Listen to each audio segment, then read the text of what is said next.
अच्छा, तो अब बेसिकली बात करते हैं कि एक हेड काउंट, ठीक है, एक हेड काउंट लेट से टीम को मिल चुका है कि इतना हेड काउंट है, 10 का हेड काउंट है, तो वहाँ से लेट से अभी 9 इंजीनियर्स काम कर रही है टीम में, राइट। अब 9 इंजीनियर्स काम कर रही है, हेड काउंट अगर 10 है तो अभी भी एक इंजीनियर को पे करने की कैपेसिटी है हमारे पास, तो हम अभी एक इंजीनियर हायर कर सकते हैं, राइट। तो ये जो हेड काउंट है, ये एक जॉब ओपनिंग में कन्वर्ट कैसे होता है? 10 का हेडकाउंट है, 9 लोग काम कर रहे हैं, एक और हायर कर सकते हैं, तो ये जो हेडकाउंट है ये जॉब ओपनिंग में कन्वर्ट कैसे होता है ना? तो उसके लिए रिक्विजिशन नाम की एक चीज होती है, ठीक है, रिक्विजिशन। अब रिक्विजिशन बेसिकली क्या है? हेडकाउंट क्या था? हेडकाउंट क्या था? हेडकाउंट ये है बेसिकली कि आपको कितने सीट्स का परमिशन है, कितने सीट्स का परमिशन है आपके आपके टीम में, आपको कितनी सीट्स का परमिशन है। रिक्वेजिशन इज बेसिकली कि आपके पास अगर हेड काउंट 10 है, आपके पास अगर अभी 9 इंजीनियर्स काम कर रहे हैं, तो requisition is basically the permission to start hiring, ठीक है, the permission to start hiring for that empty seat. तो हेडकाउंट क्या हो गया? Headcount is the permission to have 10 seats, ठीक है। Headcount is permission to have 10 seats. अगर आपके पास 10 सीट्स है बट सिर्फ 9 इंजीनियर्स काम कर रहे हैं, you are still allowed to fill that one seat, ठीक है। आप अभी भी एक इंजीनियर को हायर कर सकते हो। तो requisition is basically the permission to start hiring for that seat, ठीक है, दैट एम्प्टी सीट, राइट। तो it's basically an official request, एक इंटरनल रिक्वेस्ट है, एक ऑफिशियल रिक्वेस्ट है कि हम ये जो एम्प्टी सीट है इसके लिए हायरिंग स्टार्ट करना चाहते हैं, ठीक है, एज सिंपल एज दैट। अब थोड़ा सा बात कर लेते हैं कि अगर अगेन अगर हमारे पास 10 का हेड काउंट है ना, अगर हमारे पास 10 का हेड काउंट है एंड एज आई सेड कि सिर्फ अभी लेट से 9 लोग काम कर रहे हैं, है ना। करेंटली 9 लोग हमारे पास काम कर रहे हैं, एक सीट मतलब अभी भी वेकेंट है ना, एक सीट मतलब अभी भी वेकेंट है। तो अब यहां पे क्या हो सकता है? अभी तक अगर मैनेजर ने कोई रिक्विजिशन स्टार्ट नहीं किया है, ओपन नहीं किया है, इसका मतलब क्या है कि ये जो एम्प्टी सीट है इसके लिए अभी हायरिंग स्टार्ट नहीं हुई है ना। ये जो एम्प्टी सीट है इसके लिए अभी हायरिंग स्टार्ट नहीं हुई है। अगर एम्प्टी सीट के लिए हायरिंग स्टार्ट नहीं होगी तो रिक्रूटर किसी को इंटरव्यू कॉल नहीं देगा, है ना। अगर हायरिंग ही स्टार्ट नहीं होगा तो इंटरव्यू कॉल देगा कैसे, है ना। तो अभी तक प्रैक्टिकली इस एम्प्टी सीट के लिए कोई जॉब पोस्ट हुआ ही नहीं है ना। इस एम्प्टी सीट के लिए अभी तक कोई जॉब पोस्ट हुआ ही नहीं है। अगर मैनेजर अभी एक रिक्वेजिशन करता है, ठीक है, अगर मैनेजर अभी एक रिक्वेजिशन करता है, एक रिक्वेस्ट करता है, एक ऑफिशियल रिक्वेस्ट कि मुझे इस सीट को भरना है, I am requesting you to hire an engineer for this vacant seat. अगर मैनेजर रिक्वेजिशन करता है, इन दैट केस क्या होगा? रिक्रूटर असाइन हो जाएगा उस रिक्वेजिशन के लिए, ठीक है, एक रिक्रूटर असाइन हो जाएगा, एक या फिर मल्टीपल रिक्रूटर असाइन हो जाएगा उस रिक्वेजिशन के लिए। जॉब डिस्क्रिप्शन बनाना पड़ेगा उस रिक्वेजिशन के लिए, है ना। क्या क्या चाहिए, क्या क्या रिक्वायरमेंट्स है उस रोल में, वो सब लिखना पड़ेगा जॉब डिस्क्रिप्शन में। जेडी बनने के बाद रिक्रूटर फिर उस रोल को पब्लिकली पोस्ट करेंगे, वो अब लोगों को दिखेगा, लोग उसको देख पाएंगे उस जॉब पोस्ट को करियर्स पेज में, या फिर लिंक्डइन में अगर पोस्ट करता है वो कंपनी, या फिर दूसरे अलग अलग जॉब पोर्टल्स में अगर पोस्ट करता है, तो पब्लिकली वो विजिबल होगा, है ना। अच्छा, पब्लिकली जब विजिबल होगा जॉब तो अप्लीकेशंस भी आना स्टार्ट होंगे। आप लोग अप्लाई करोगे, हम लोग अप्लाई करेंगे, राइट, ऑडियंस जो है वो अप्लाई करना स्टार्ट करेगी. So it's basically company headcount approve कर रही है पहले, ठीक है, कि 10 का हेडकाउंट है. अभी अगर 9 इंजीनियर है आपके पास तो मैनेजर क्या करेगा, रिक्वेजिशन करेगा कि I want to start hiring, I want the permission to start hiring for this extra seat, for this vacant seat, ठीक है. जब रिक्वेजिशन हो जाएगा तब क्या होगा, रिक्रूटर जॉब पोस्ट को करेगा, ऑनलाइन जॉब पोस्ट करेगा, उसके बाद अप्लीकेशंस आना स्टार्ट होंगी, हायरिंग प्रोसेस जो है वो स्टार्ट हो जाएगा, ठीक है. रिक्रूटमेंट प्रोसेस जो है वो पूरा स्टार्ट हो जाएगा, शॉर्ट लिस्टिंग वगैरह होगा, इंटरव्यू कॉल के लिए बुलाया जाएगा, राइट. अच्छा, अब एक थोड़ा सा बात कर लेते हैं कि अगर, ठीक है, हेडकाउंट है, लेट्स से मान के चलते हैं कि हेडकाउंट है, हेडकाउंट हमारे पास है, ठीक है,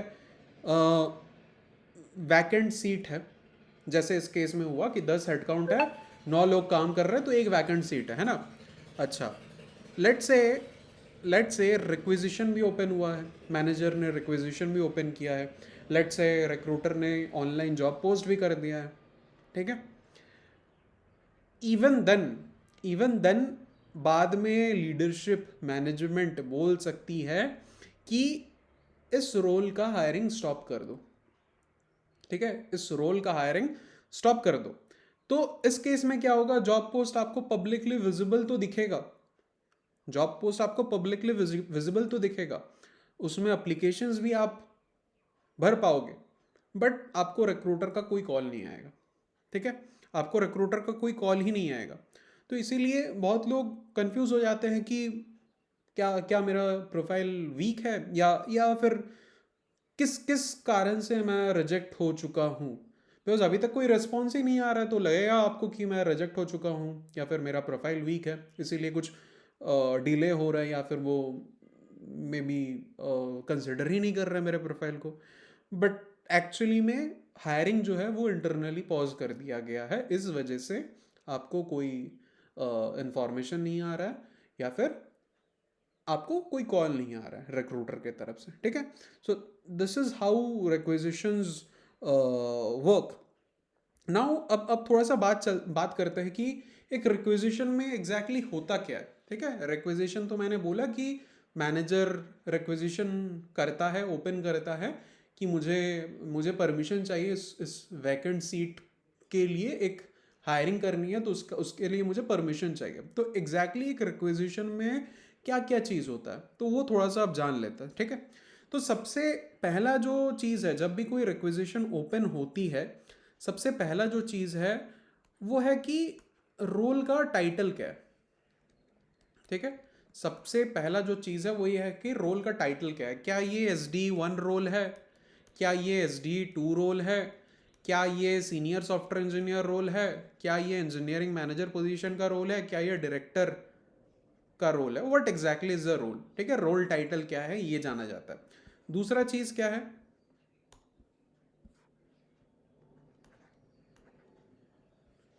दूसरा चीज़ है आपका लेवल, ठीक है.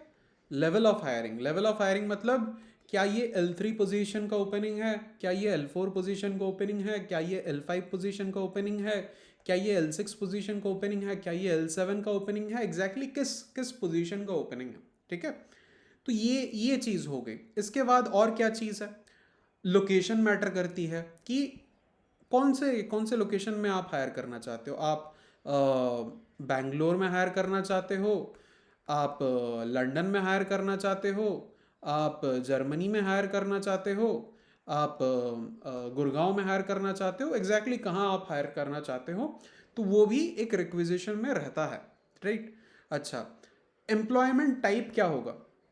एम्प्लॉयमेंट टाइप मतलब आप जो हो, आप फुल टाइम हायर करना चाह रहे हो या फिर कॉन्ट्रैक्ट बेसिस में आप हायर करना चाह रहे हो, ठीक है.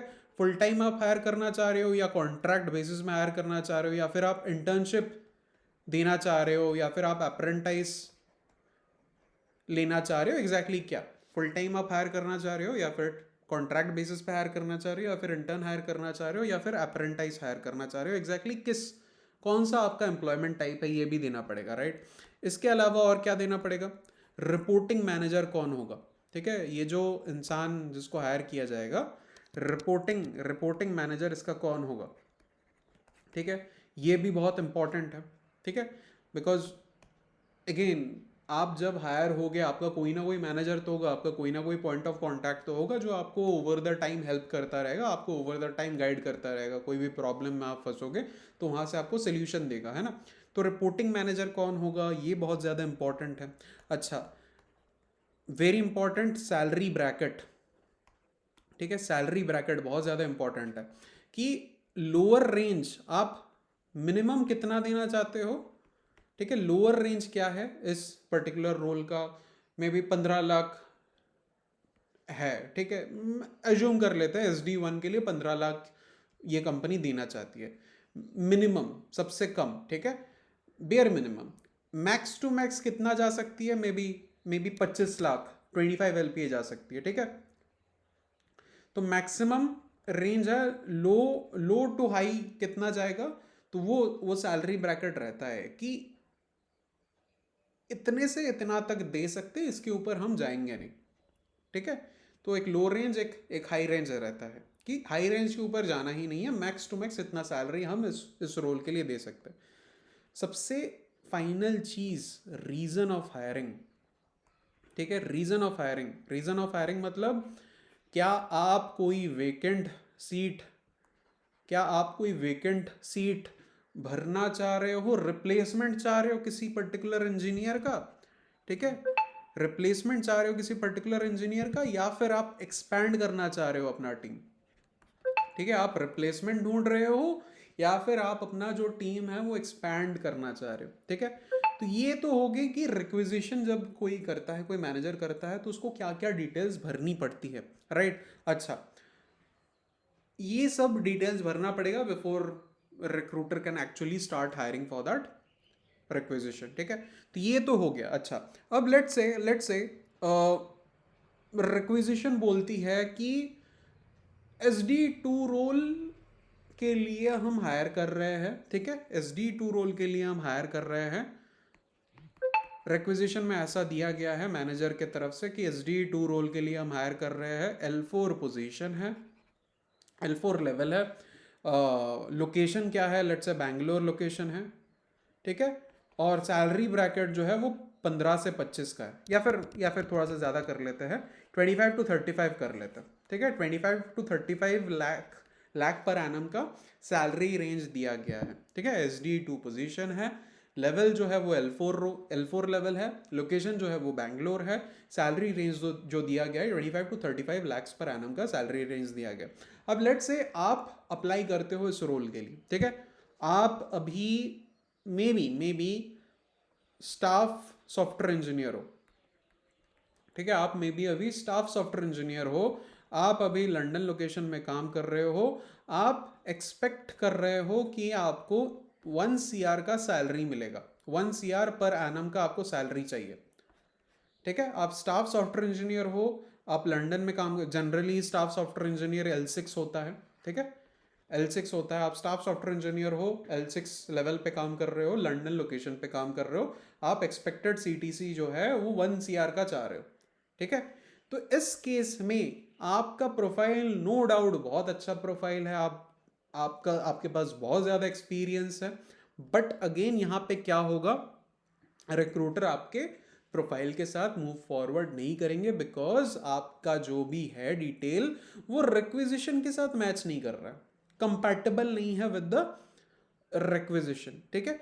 तो इसीलिए आपका जो प्रोफाइल है वो मूव अहेड नहीं किया जाएगा। सो this is one of the, ठीक है, this is one of the reasons of hidden rejections जो हमें बेसिकली पता नहीं होता, राइट। अच्छा, अब ये जो रिक्विजिशन है इसका एक लाइफ साइकिल होता है, रिक्विजिशन का बेसिकली एक लाइफ साइकिल होता है।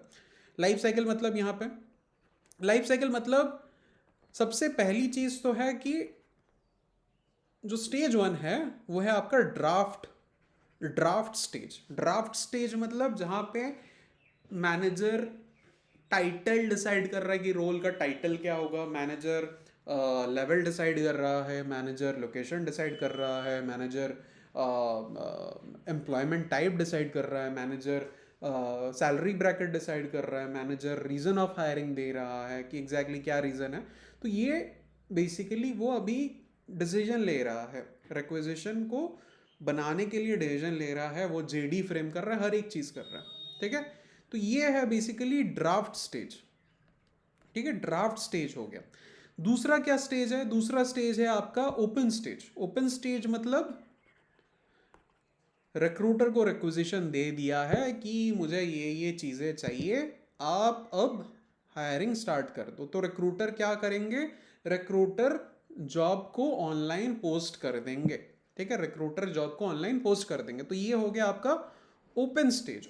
फिर आता है आपका एक्टिव स्टेज, ठीक है। एक्टिव स्टेज मतलब एक्टिव स्टेज में आप बेसिकली इंटरव्यूज शेड्यूल करवा रहे हो, इंटरव्यूज ले रहे हो, ठीक है। आप आपका जो रिक्वेजिशन है ये अभी एक्टिव स्टेज में है, मतलब इंटरव्यूज शेड्यूल हो रहे हैं कैंडिडेट्स के साथ, आप इंटरव्यूज ले रहे हो कैंडिडेट्स के साथ, ठीक है।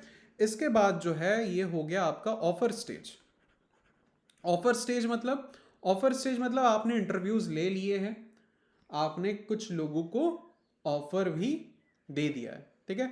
आपने इंटरव्यूज ले लिए हैं, आपने कुछ लोगों को ऑफर भी दे दिया है, ठीक है।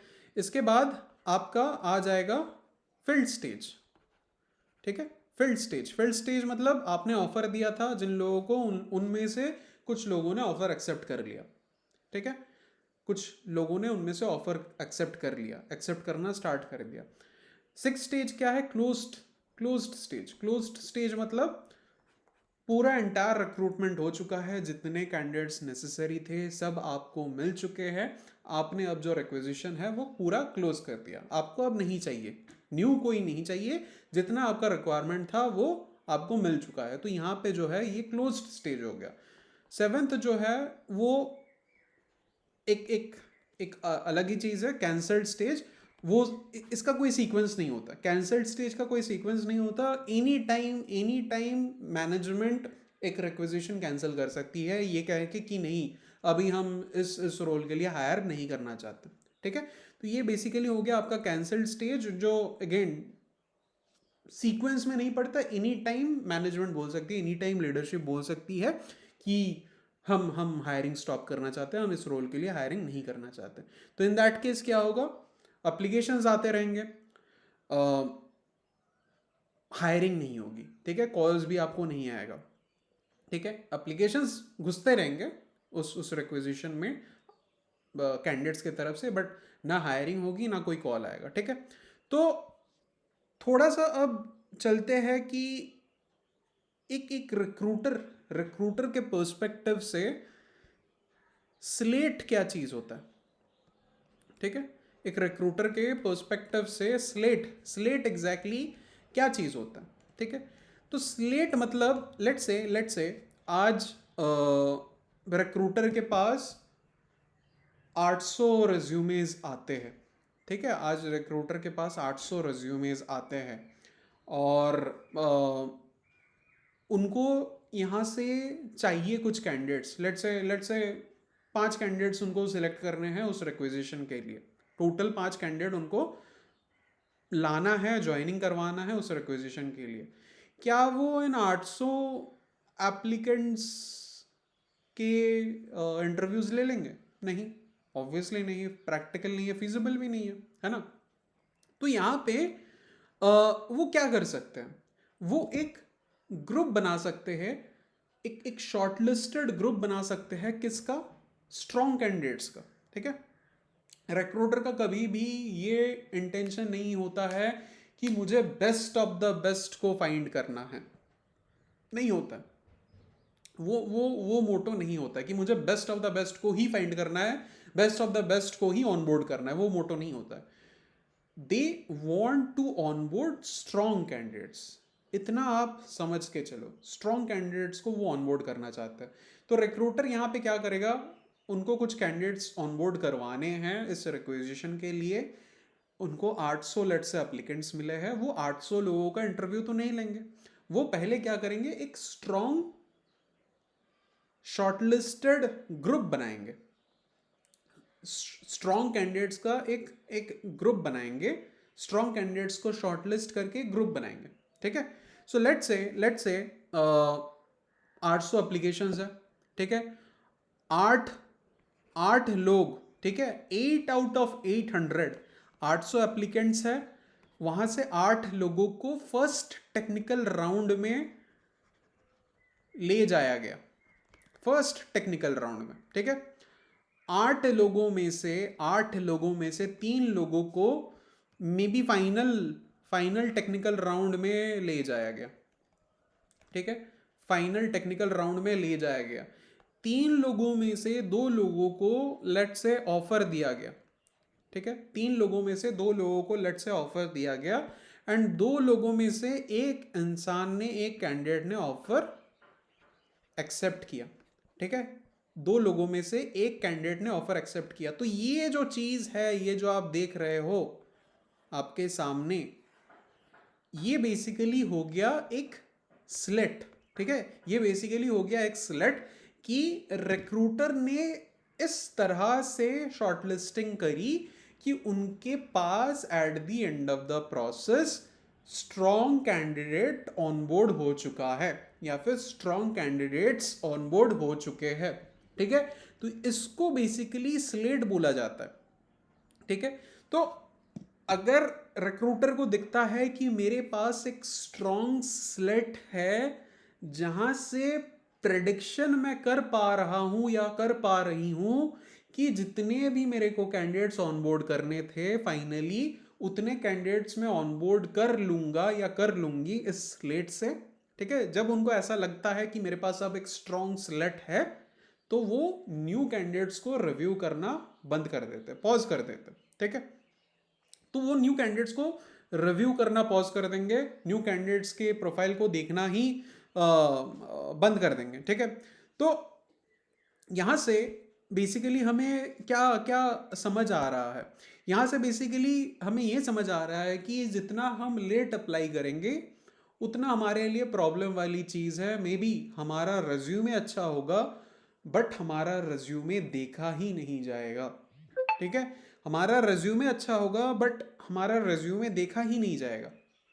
तो ये चीज़ हो सकती है। सो आई होप आपको ये समझ आ चुका है कि स्लेट क्या होता है, रिक्वेजिशन क्या होता है। ये हर एक चीज़ मैंने इस पर्टिकुलर वीडियो में डिस्कस कर दिया है। आई होप आपको समझ आ चुका होगा।